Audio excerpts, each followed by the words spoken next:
and Jake Paul is in his prime, drink prime. So it was. I thought it was just the whole thing was embarrassing, especially that Jake took the fight.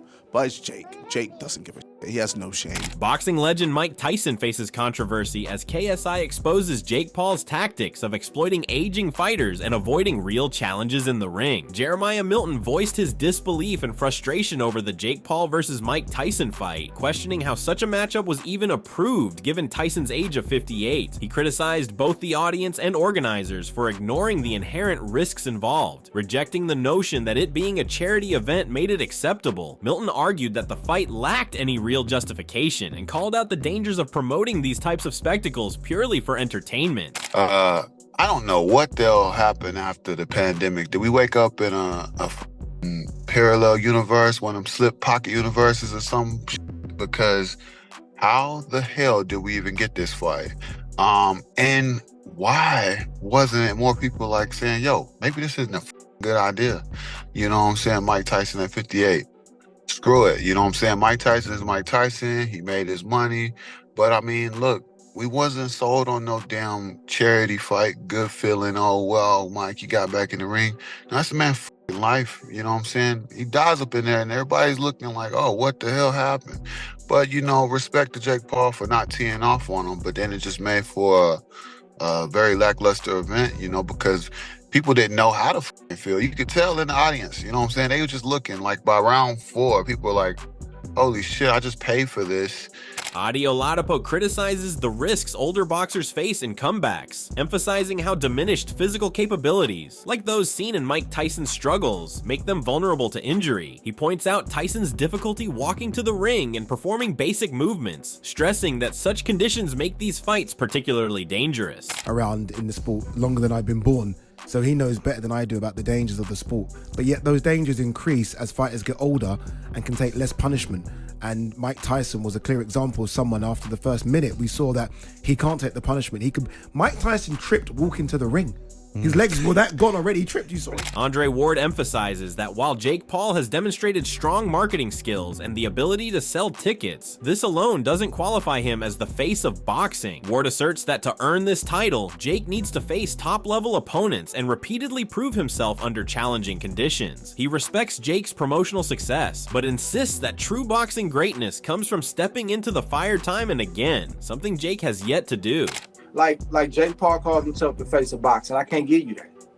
You're a good salesman, right. You're a good marketer, and you sell tickets. Selling tickets and having interest when you fight is one box that you check if you want to be the face of boxing. It's a few other boxes you ain't checked yet, and one of them boxes is, man, you got to fight somebody and you got to prove yourself. You don't get to sidestep that. You can't be the face of boxing because you're a marketing genius. We know you can do that. We respect you on that. Because anytime you press Jake Paul, he brings up the numbers. We see that, man. We salute you on that.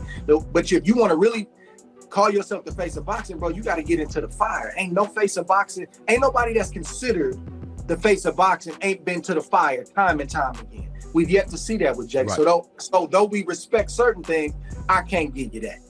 Not gonna happen. Frank Warren acknowledges Jake Paul's success in fighting licensed boxers, such as Tommy Fury, and commends Paul's ability to monetize his career. However, he questions Paul's trajectory in boxing, wondering who he could fight next, and expressing doubt about his ability to compete against high-level professional boxers. Warren highlights Paul's significant following and business acumen while remaining skeptical about his long-term potential in traditional boxing.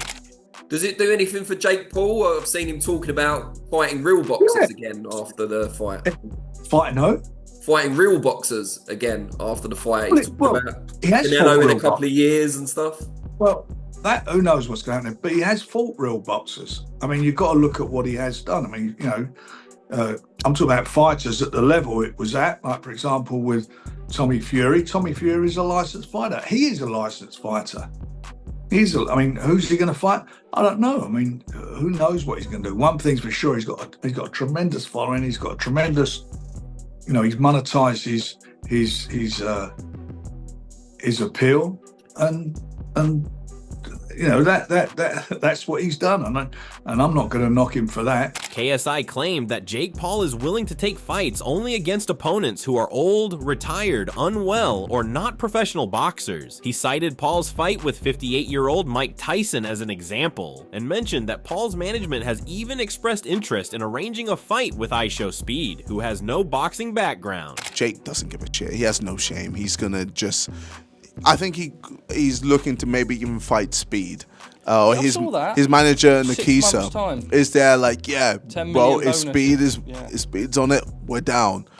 It's Jake. He doesn't care. Steven Espinoza highlighted that many fans had eagerly anticipated witnessing the legendary Mike Tyson in action, hoping for glimpses of the ferocity and skill that defined his prime. However, what they saw instead was a 58-year-old version of the fighter, whose performance, while impressive for someone his age, unmistakably reflected the physical limitations and slower pace that come with the passage of time. Despite moments of effort that reminded audiences of his past greatness, it was evident that Tyson's best years were far behind him, leaving fans nostalgic but also faced with the reality of his age. I think we're all hoping to see a little flash of the old Mike, and we saw like someone who, you know, I wish I'd seen the old Mike.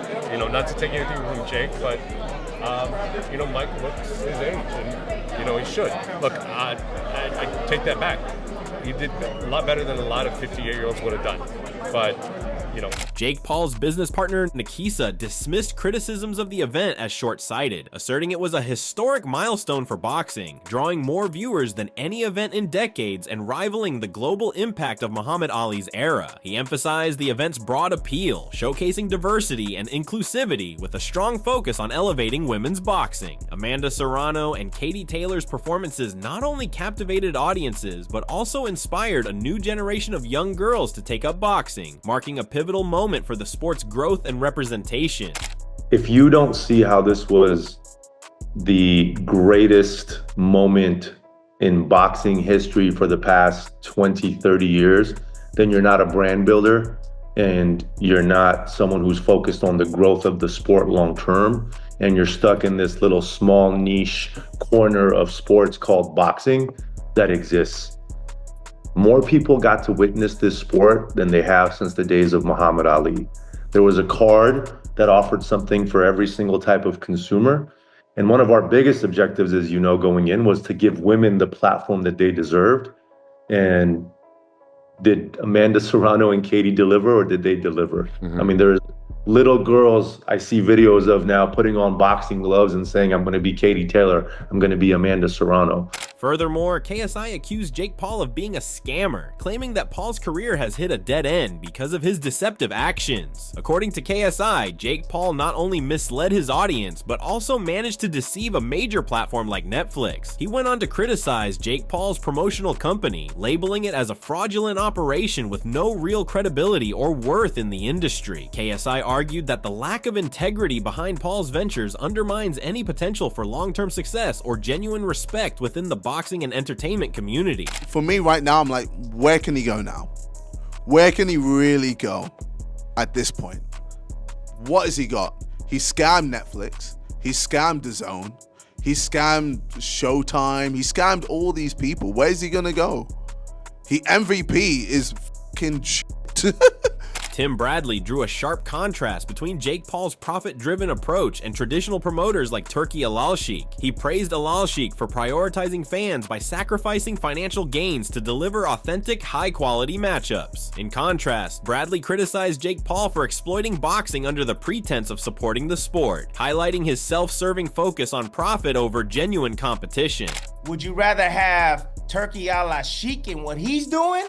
Or would you rather have Jake Paul and what he's doing? Because I'm telling you right now, what Jake Paul is doing is he's sacrificing, right? The boxers, the real boxers. And the reason why I'm saying this is because I'm going back to the press conference when you disrespected the fighters, Jake. Yeah. You're not a real fighter. Those guys are real fighters. That's what they are. True fighters.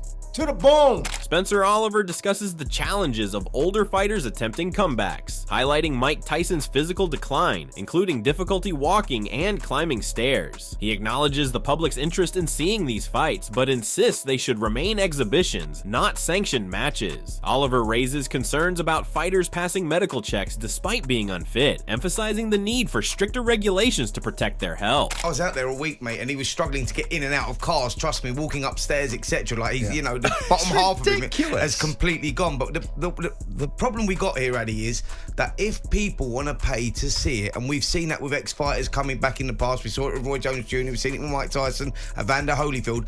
If there's an appetite for it, then it's going to happen. And, like, you know, the big problem is it should be exhibition, not sanctioned as a real boxing fight. Exhibition, I can sort of understand that. Spence, head guards, big gloves. It shouldn't be anything. Passing medicals. Passing medicals.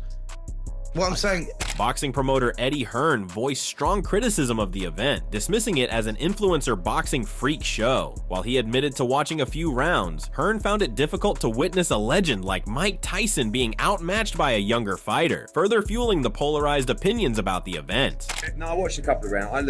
I don't want to criticize. I think one thing I'll say is I think Nikisa and Jake and MVP did an amazing job on the promotion. Netflix, everybody.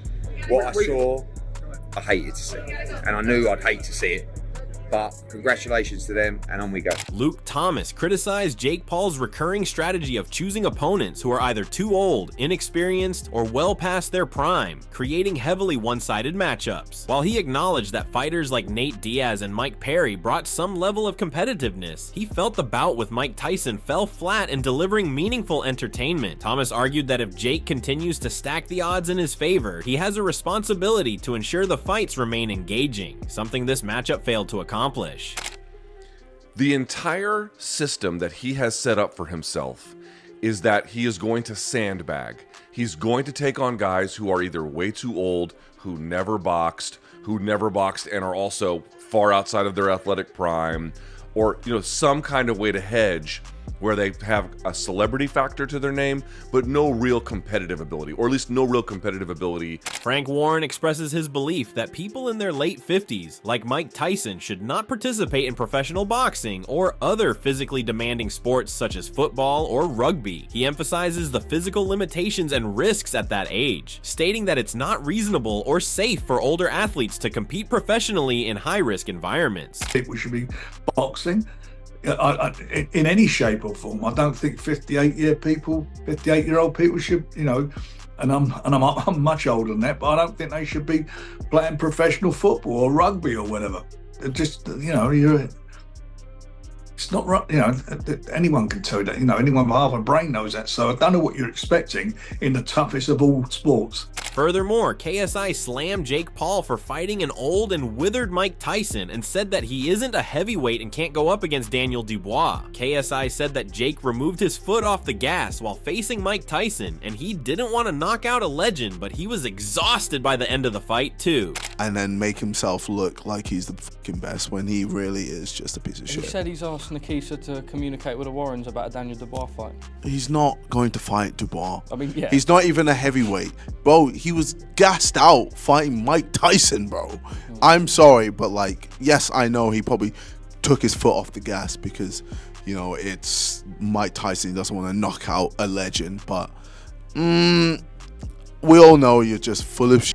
Gareth A. Davies reflects on Mike Tyson's iconic presence, including his dramatic walk-in, which captivated 72,000 attendees and millions on Netflix. Despite Tyson's physical limitations, Gareth highlights his charisma, dignified demeanor, and central role in the event's success. Something in the right way, it's marketing genius, and that's what Jake and Logan Paul and Most Valuable Promotions have done.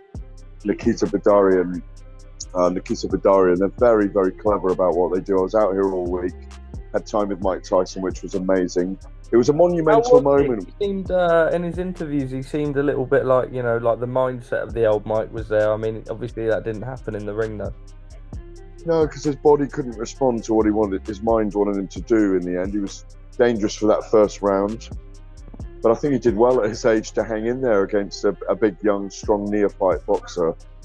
Father time, or maybe grandfather time, Charlie waits for no one.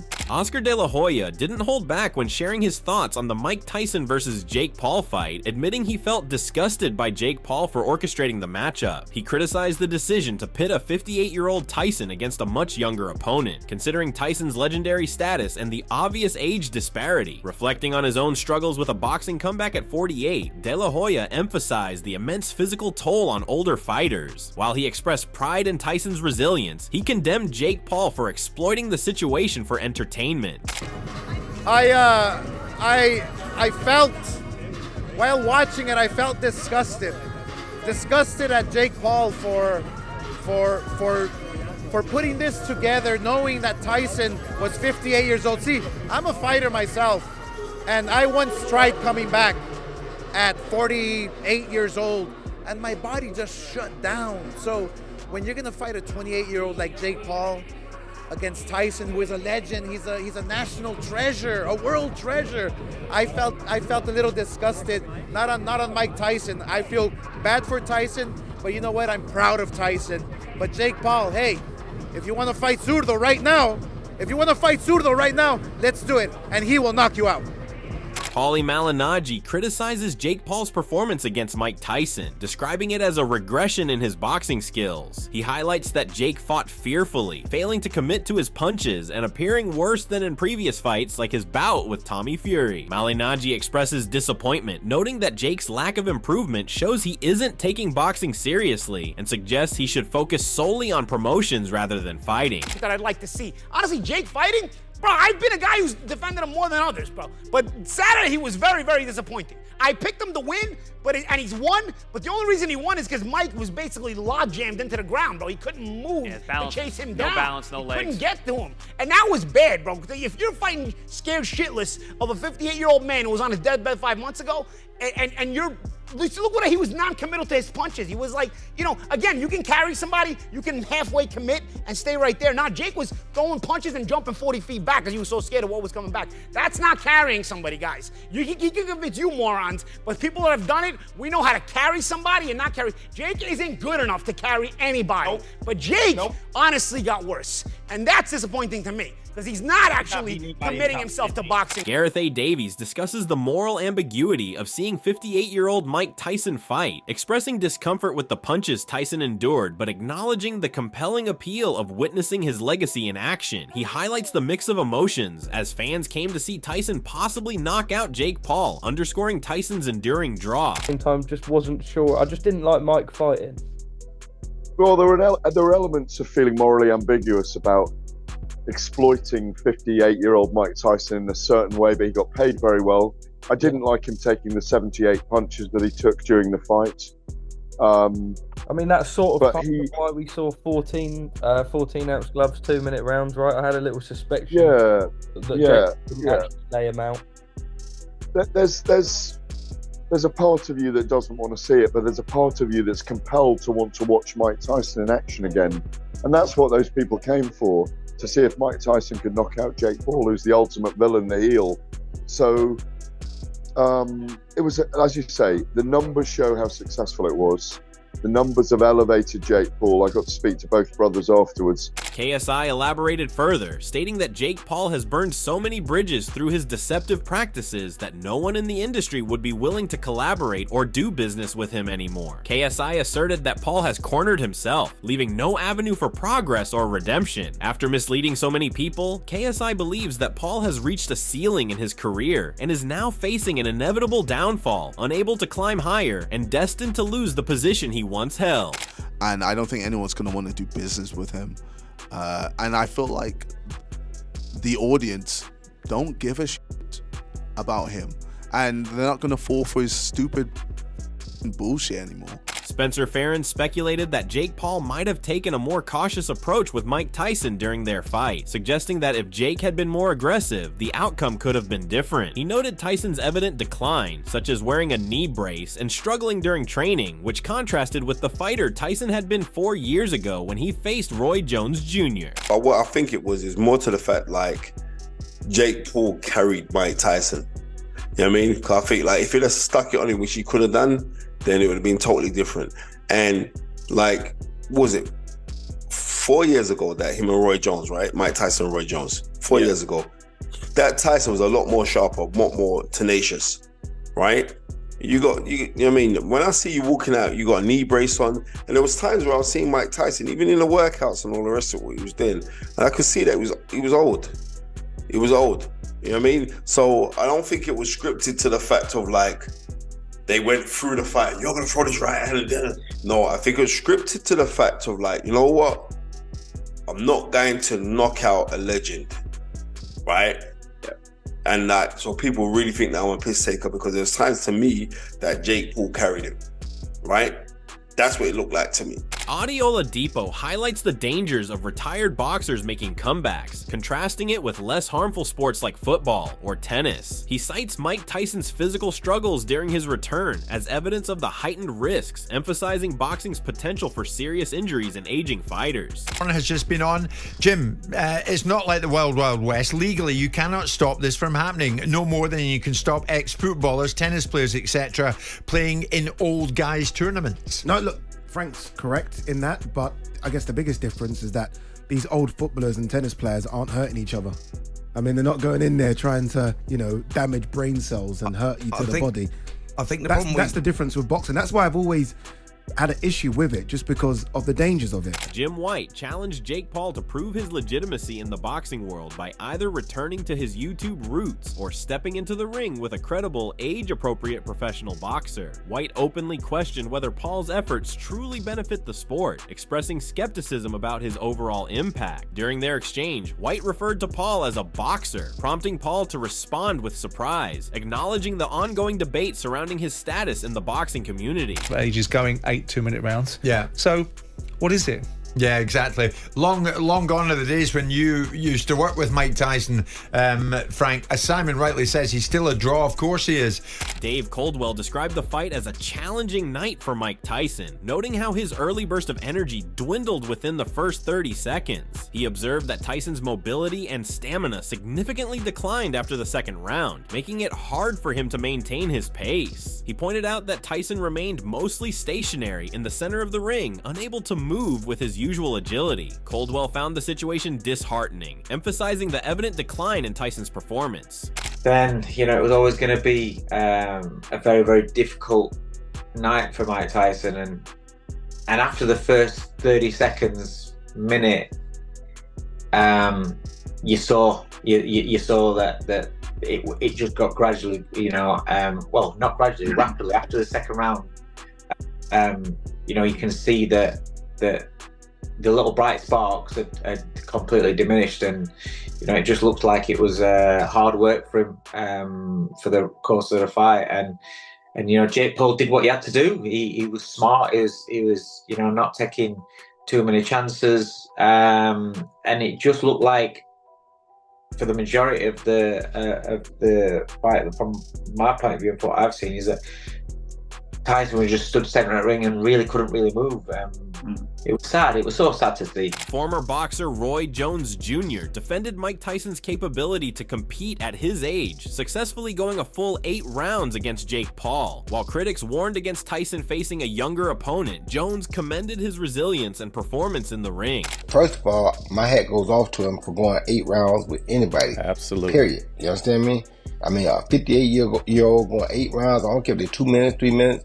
A 58-year-old going 8 rounds is out of this world, number one. Thanks for watching. If you enjoyed this breakdown, don't forget to like, share, and subscribe for more in-depth boxing content. Let us know your thoughts on Jake Paul, KSI, and Mike Tyson in the comments below. Who do you think is right? Hit the bell icon to stay updated with our latest videos.